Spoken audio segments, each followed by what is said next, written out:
I'm a lifelong Democrat, and I am running for President of the United States. I intend to win, and I need your help. I am honored to be on this stage with fine candidates like Hillary Clinton and Senator Sanders, and all of us joining with you in finding a better way forward for our country. My experience, though, is different than my other two competitors. I am not a former United States Senator or a former Congressperson, though I have learned how to count votes and bring people together to accomplish difficult things. I'm not a cabinet secretary or an advisor, but I have put together some terrific cabinets of really talented and diverse men and women who know how to get things done. My experiences as an executive, a mayor and as a governor, bringing people together, getting things done. What sort of things? Actions, not words. The first state in the union to pass a living wage, raising the minimum wage, investing more in public education rather than less to make our public schools #1 in America 5 years in a row. These were actions, not words. Going 4 years in a row without a penny's increase to college tuition. Investing more in our infrastructure, making my state #1 in innovation and entrepreneurship, passing a climate change bill, and taking actions like these, driver's licenses for new American immigrants, and passing the DREAM Act in Maryland. Passing marriage equality, repealing the death penalty, and passing comprehensive gun safety legislation. Actions, not words. Look, I know that sometimes it's easy to become discouraged about the gridlock in our national politics and in Congress, by the division and polarization of our nation's deliberative body. And when that happens to you, I want to urge you to do as I do. And that is, if you want to know where our country is headed, talk to young Americans under 30. Because you will rarely find among them young Americans who deny that climate change is real or think that their nation shouldn't do something about it. You'll rarely find among them people who want to slam America's door in the face of refugee families fleeing genocide. And you'll rarely find among them young Americans who want to bash new American immigrants or deny rights to gay couples or to their children. And all of this tells me that we are actually moving to a much more connected, much more compassionate, and much more generous place. We have only need of new leadership to call forward the goodness within us and move our country forward. So, Nevada, I am here to challenge you to point the way forward for our country. At a time when it seems like big money has taken over our politics, here in the Nevada caucuses, every individual still matters, don't they?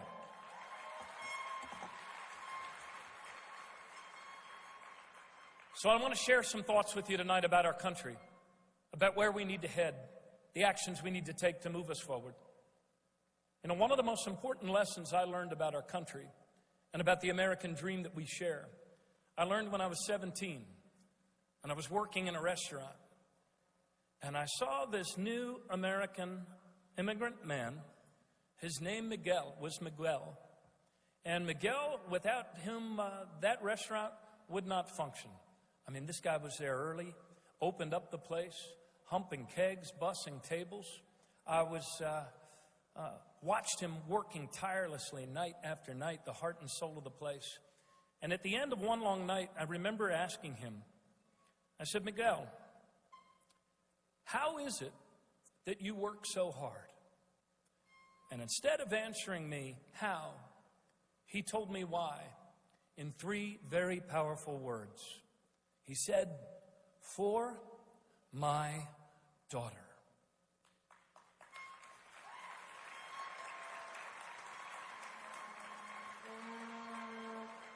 You see, you and I are part of a living, self-creating mystery called the United States of America. But the promise that's at the heart of that mystery is actually a very real and concrete thing. And that is the covenant among us and between us that says, in our country, you start where you start, but through your own hard work, you should be able to get ahead. Should be able to give your children and grandchildren a safer, healthier, and better future. And my wife, Katie, and I have 4 terrific kids, Grace and Tara, and William and Jack. And my oldest daughter is a first grade teacher in her 3rd year at Walter P. Carter Elementary School in Baltimore City. Any teachers in the audience here? Well, several months ago, after her dad had announced for president at home in Baltimore, she returned to her 1st grade class, 100% African-American kids. True story, a little girl tugged her on the sleeve and said, "Miss O'Malley."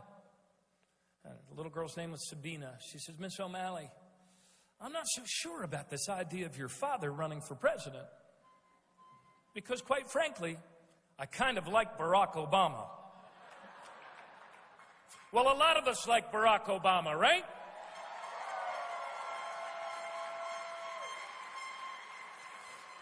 Eight years ago, when our nation was on the verge of being plunged into a second Great Depression by the recklessness and unchecked greed of Wall Street, we brought forward as a party a new leader in Barack Obama to move our country forward, and that is exactly what he's done. Get this, 70 months in a row of positive month-over-month job growth. That's leadership.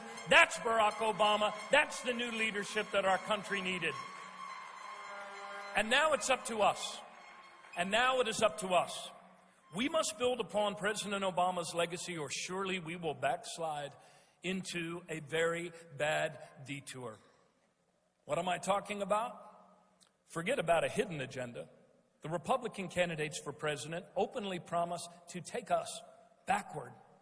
They will undo every single thing that we have accomplished in these last 8 difficult years. I look at their field of candidates and I shake my head.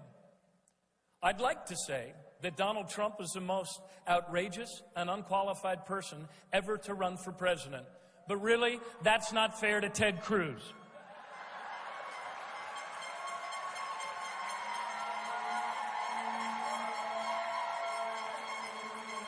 Nevada Democrats, we must win this election, and we must fight like the future of our country depends on it.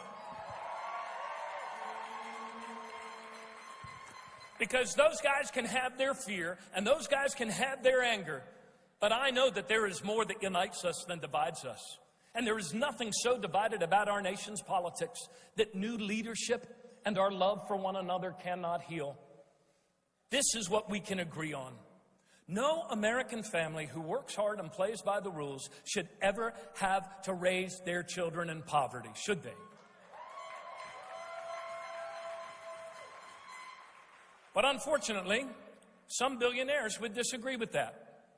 Donald Trump has said, and I quote, "Wages are too high." American wages are too high? I'll tell you what, Donald. I'll tell you what's too high. College tuition in the United States of America is too high. The cost of child care, that's too high. The number of Americans living in poverty is too high. Donald Trump's opinion of himself, that's too high.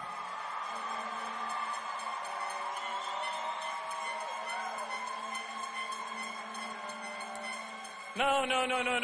Donald Trump. Actually, Donald, wages in America are too low. When our workers actually earn more, they spend more, and our entire economy grows. That's American economics. The hard truth of our times, my fellow Democrats, that we need to own if we're going to win this general election is this. This is a hard truth we need to own and we need to acknowledge in order to fix it and have credibility with our neighbors. Today, because of bad trickle-down choices of the last 30 years before President Obama, 70% of us are earning the same or less than we were 12 years ago. And that's the first time that's happened this side of World War II. That's not the way our country's supposed to work. That's not the way our economy's supposed to work. Yes, we've come a long way over these last 8 years, but we have urgent work to do.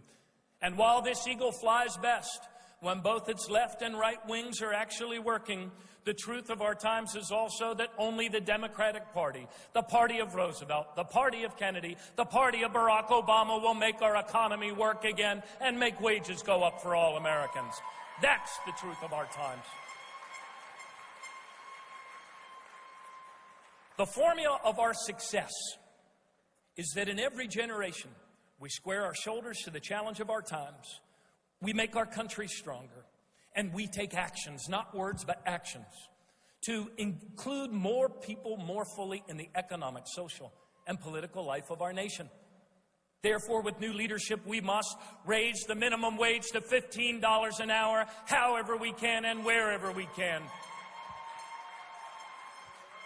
Pay overtime pay for overtime work and make it easier for people to join labor unions and bargain collectively for better wages for all of us.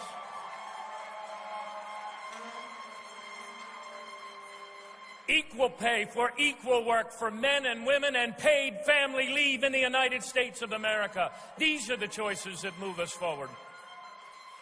And instead of scrapping or privatizing Social Security, I have put forward a plan to actually expand Social Security and increase average payouts to Americans in Social Security.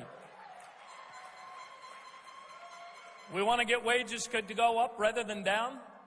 Then let us do as our grandparents and our parents did before us. Let's get 11 million of our neighbors out of the off-the-books, underground, shadow economy by passing comprehensive immigration reform with a pathway to citizenship for all. These are among the 15 strategic goals that I have put forward in the course of this campaign for moving our country forward. And the difference between a goal and a dream is a deadline, something I've also learned as a mayor and a governor. I put forward a plan now to move us to make debt-free college a reality within the next 5 years. I have put forward a plan, and I have the backbone to stand up to the bullies of Wall Street so Wall Street economy can never wreck America's Main Street economy. And what does that mean? That means reinstituting a modern version of Glass-Steagall and doing it today.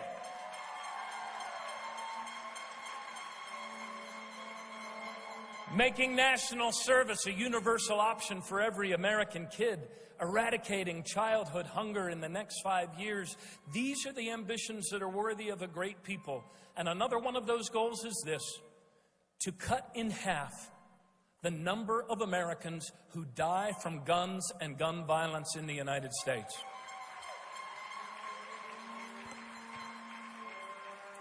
A few days ago, President Obama stood beside families who have been devastated and shattered by gun violence. He spoke to the nation. He spoke to all of us as a people. And what did he offer? He offered us reason and compassion and common sense to stem the scourge of gun deaths. The president's executive actions will expand background checks, something, by the way, which is supported by 9 out of 10 Americans, 9 out of 10 Democrats, 9 out of 10 independents, and 9 out of 10 Republicans. And what was the sickening response of Ted Cruz? Ted Cruz responded with a doctored photo depicting our president as a Nazi-esque soldier trying to, coming for Americans' guns. Have you no shame, Ted Cruz? Have you no shame? Ted Cruz actually says that the answer to gun violence is more guns. Senator, the answer to cancer is not more cancer. The answer to poverty is not more poverty. And the answer to gun violence isn't more guns.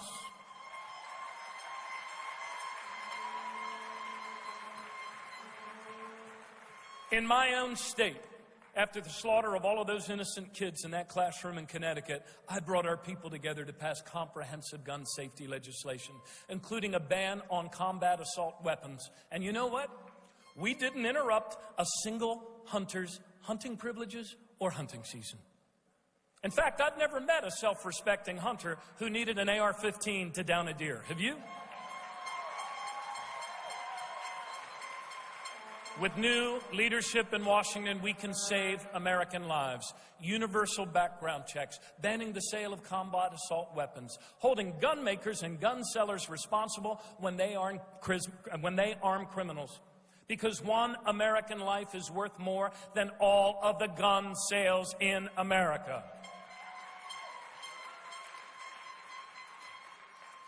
Another key part of our success as Americans is we don't run from our challenges. We don't hide from them. We face them square on. Climate change is the greatest business opportunity to come to the United States in 100 years, and we need to make this opportunity ours. I am the first candidate for president, and let us hope not the last, to put forward a plan to move America to a 100% clean electric energy grid by 2050 and create 5 million jobs along the way.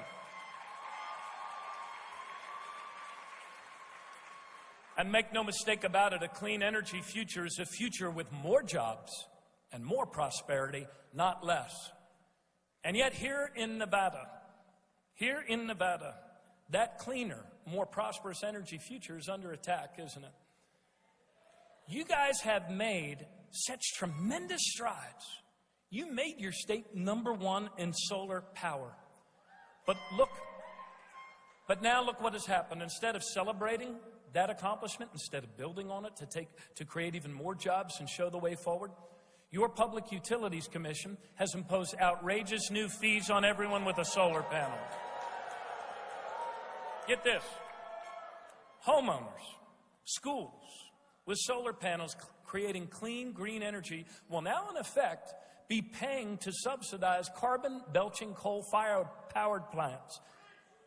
After creating thousands of jobs in solar panel sales and installation, get this, Solar City has now closed up shop here in Nevada, saying the state was trying to sabotage solar energy.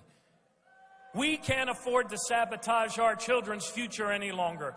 We did not land a man on the moon with an all-of-the-above strategy.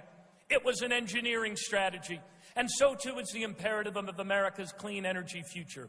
We are the most innovative nation of problem solvers the world has ever seen. And with new leadership, we can rise to this challenge of our times and make a clean energy future America's opportunity for a new century. Don't you agree?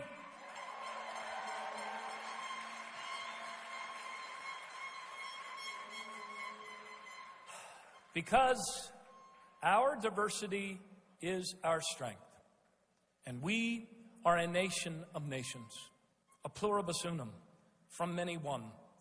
America is made stronger in every generation by the arrival of new American immigrants. My own great-grandparents were immigrants, half of them Germans, half of them Irish. Their first language might not have been English, but the hopes and dreams they had for their kids and grandkids were purely American. But today in our country, there are voices in politics today.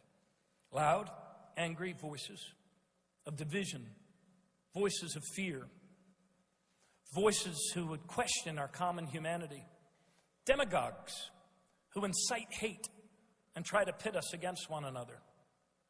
Well, I have news for them. Babies do not come shaped like anchors, and there is no such thing as an illegal person. We are all in this together.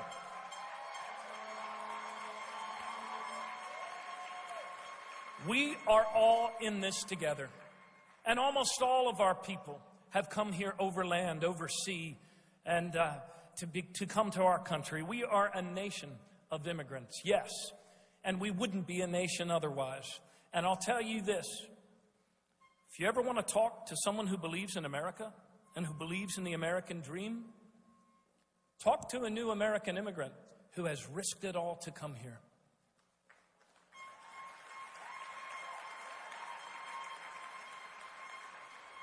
But it's going to take new leadership to break 35 years of gridlock in Washington on this issue.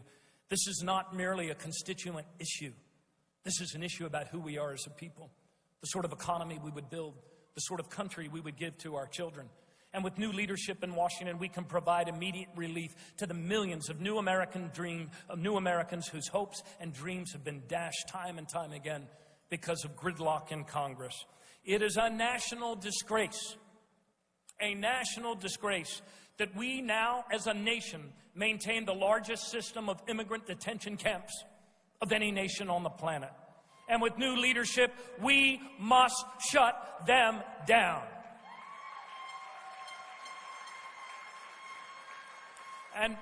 And we must also shred those government contracts for for-profit prisons, a shameful policy in our country.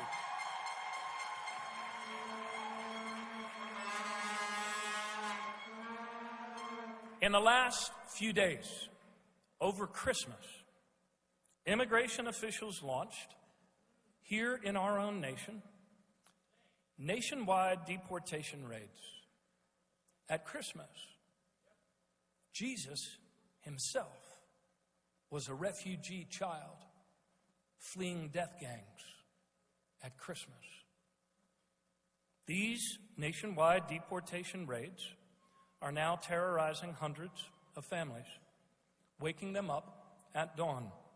Some of the deportees as young as 4 years old, and sending them back to the hands of death gangs. This is not consistent with who we are as a nation.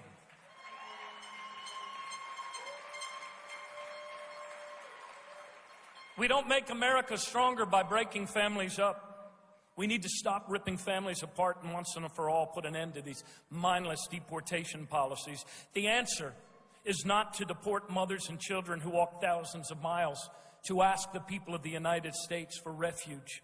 The answer is to join in a new alliance for American progress here in our own hemisphere, to push back against the drug traffickers and those that would seek to destabilize and terrorize whole nations in Central America. The answer is for us to extend temporary protected status to those who have fled from Guatemala and from Honduras and from El Salvador. This is in keeping with our character as a nation. We must show with actions, not words, that we will lead our hemisphere by the actions we take here, actions of compassion and humanity. And the way that we confront terror and the ongoing threat of global terror in our homeland is not by surrendering our American freedoms and our American values, but by actually holding true to them. The violent genocidal evil in this world, known as ISIS, must be confronted and must be destroyed. We must lead this effort. And we must lead by building the broadest possible coalition. The UN Security Council unanimously issued a call for member states to redouble action against the ISIL and take all necessary measures in that fight. The United States must take the lead in making this Security Council resolution real. To lead a concerted international effort to destroy the operational capacity of ISIS. Governors have led us to victory in 2 world wars. Not by scapegoating Americans, not by pitting us against one another, but by bringing us together. And that is what we must do today. Real leadership always triumphs over fear. And even though Donald Trump tells the nation that he would ban American Muslims from travel and entering our country, we know that that path does not lead to the future of our country. He says that we should be monitoring religious services and that we should start some sort of registry of American citizens based on their faith. Beginning first with American Muslims, who's next? Catholics? Trade unionists? Artists? Well, Donald Trump, when you launch your registry of Americans who oppose your fascist ideas, you can start with me.